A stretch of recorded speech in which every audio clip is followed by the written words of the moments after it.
You want to support Roland Martin Unfiltered? Be sure to join our Bring the Funk fan club. Every dollar that you give to us supports our daily digital show. There's only one daily digital show out here that keeps it black and keep it real as Roland Martin Unfiltered. Support the Roland Martin Unfiltered daily digital show by going to RolandMartinUnfiltered.com. You can make this possible. So the House is going to be moving forward on a bipartisan bill to create a commission to look into the January 6th insurrection led by the white supremacists backing Donald Trump. Now Kevin McCarthy, the Republican leader, says he's not going to vote for it. He released a statement, y'all, is hilarious, because he wants them to all, he said, it's too narrow. We shouldn't focus on just January 6th. We should include protests in Portland and Black Lives Matter and Antifa, and even go back 4 years to the shooting of Congressman Steve Scalise at a baseball practice. Y'all, this is what he actually said. Given the political misdirections that have marred this process, given the non-duplicative and potentially counterproductive nature of this effort, and given the Speaker's short-sighted scope that does not examine interrelated forms of political violence in America, I cannot support this legislation. Omakongo, here's the problem. This was a deal that was struck between a Republican and a Democrat. It was negotiated. Representative John Katko of New York. So it's not like Republicans had no involvement in this whole deal. No, this is Kevin McCarthy still trying to kiss the ass of Donald Trump.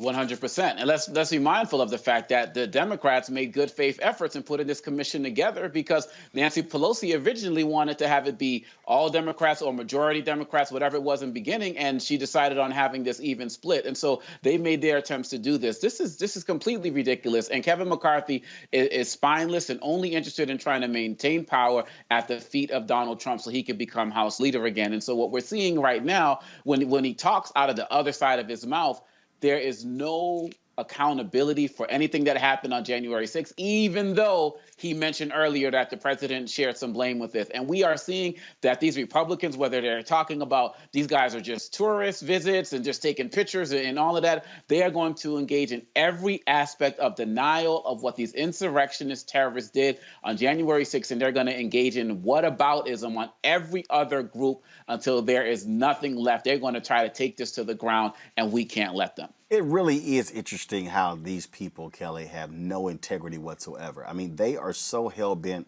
on kissing Donald Trump's butt that they will deny reality. I mean, that congressman from Georgia who called it a tourist walk in the Capitol, and they got photos of this dumbass helping Secret Service blockade the door. I mean, these people will lie with impunity. That's why anybody who supports, who continues to support Donald Trump and not speak the truth of January 6th should be thrown out of office. All of them, on the federal level, local level, does not matter. Get rid of all of these Republicans. Well, my thing is, it is insulting to the nth degree, the denial that Republicans are exhibiting, because I know people who were there that day. I know officers who were there that day protecting the Capitol. I know staffers who were there that day with their respective congressmen and senators, and it was hell. It was absolute hell. And all the videos that we have seen shows that. And for these Republicans to be so rooted in denial, as if they didn't see the noose that was there to hang Mike Pence, as if they didn't have video footage of a man with his feet up on Nancy Pelosi's desk looking to kill her, as if we don't see Trump caps, literally what you're seeing right now, Trump hats, Trump flags, Confederate flags, just flying all willy-nilly out there. How do you not see the insidiousness of it all? How do you not see that? But if you don't want to, McCarthy, if you want to really encompass all of it, let's go back. You know, let's go back to Jim Crow. Let's investigate that. Let's go back to Reconstruction when you denied us 40 acres and a mule. Let's investigate that. Let's investigate the fact that my ancestors were kidnapped, put on a boat, taken thousands of miles away to service you against their will. Let's investigate that. If you really want to encompass it all, let's go there. But if you're not going to go there, shut up. These people have no decency, no honor, no integrity, no principles, no values, Benjamin, none. They must be defeated badly at the box office, at the ballot box. They're bad faith actors, and they have no compunction. They have no hesitation about being straight hypocrites, because the only way they can maintain their power, Roland, is by lying. And it's through suppressing the vote.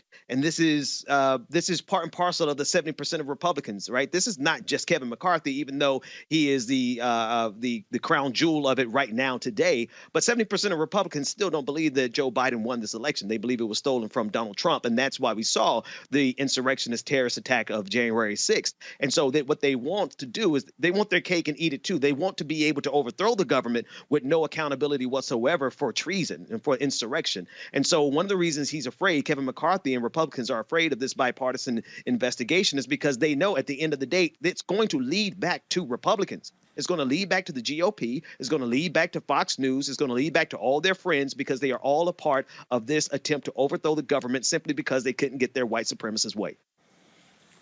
It's as simple as that. All right, folks, back to our Roland Mark Unfiltered video in just one moment. Racial injustice is a scourge on this nation, and the Black community has felt it for generations. We have an obligation to do something about it.